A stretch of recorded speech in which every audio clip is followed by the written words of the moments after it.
Straight from the pages of NZV8 magazine, here's some V8 trivia. How many pistons in a V8 engine? If you picked 8, you're watching the right show. But seriously, what was the cubic inch displacement of Ford's first overhead valve V8 engine? The answer will be at the end of the show. This is NZV8TV. Brought to you by Smiths Group, suppliers of leading automotive brands. Newlon, Maguire's, Spies Hecker, House of Colour, and GT Radials, superior performance, affordable price. Today we're going to add some smoking sideways action with Jonny Udys Monaro V8 Drifter. Also in Taupo with the GT1, Dwayne Carter's Falcon Supercar.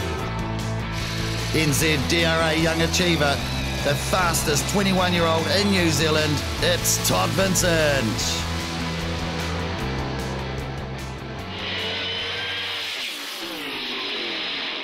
We promised you long it was going to be really cool, and this is pretty cool.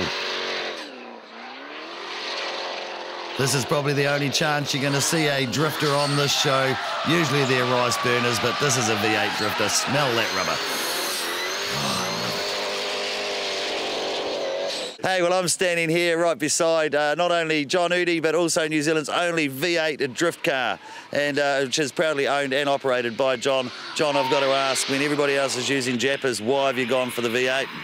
I just felt like something different. I'm just sick to death of seeing Nissans and Toyotas and stuff, and V8's something good, and I love driving it. It's good torque, and for once it's a Holden.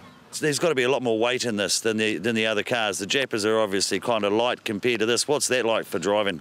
We're probably about 200 to 250 kilos up on a Japanese car, but usual simple physics sort of apply. Like it takes a little bit longer to slow down in the corners or approaching a corner, but it puts the power down well with the extra weight, so it's all good. What sort of car is it exactly? The car is a 2005 VZ Monaro. Originally, I bought the car in from Australia and built it up from a new shell. And what sort of motor is it running? It runs the Commodore motor or Monaro motor, which is an LS1 with two twin turbos with a twin turbo setup on it, which is an Australian kit, and makes about 500 horsepower at the tyres. Oh, that is a lot of horsepower. I think we better have a look under the hood, have a look at that. Yeah, it's just a factory engine. We have comp valve springs in it and just some Yellow Terra roller rockers. Basically, it's a standard engine. Other than that, it's done really well.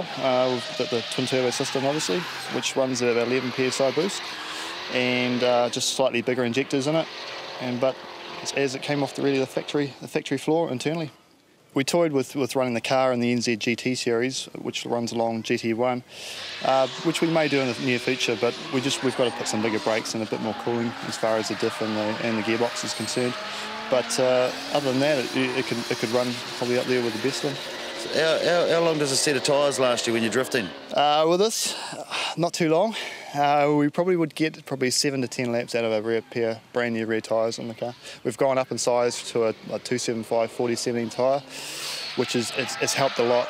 They last a little bit longer, but still we're trying to find the ultimate tyre that lasts a good 10 to 15 laps at least. How do you get the car sideways? With a car with this much power, it's quite easy. It's got a big flat torque curve in it, so you can either kick the clutch, which seems a bit, you keep your foot flat and give it a dose of left foot on the clutch, and that'll kick the back end sideways, or a bit of handbrake.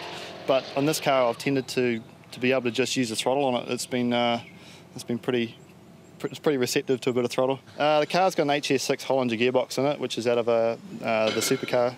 V8 Supercars out of Australia. It was the gearbox previously before they went to a sequential, but the H pattern's fine for drifting. I haven't had a drama with it. Floor mount pedal box in it, and we've got the seating position quite as far back as we can, just to keep the weight pretty much a lot further back for weight distribution. The roll cage was it's chrome moly roll cage, which was constructed in Australia by one of the supercar teams over there when we originally started to build the car.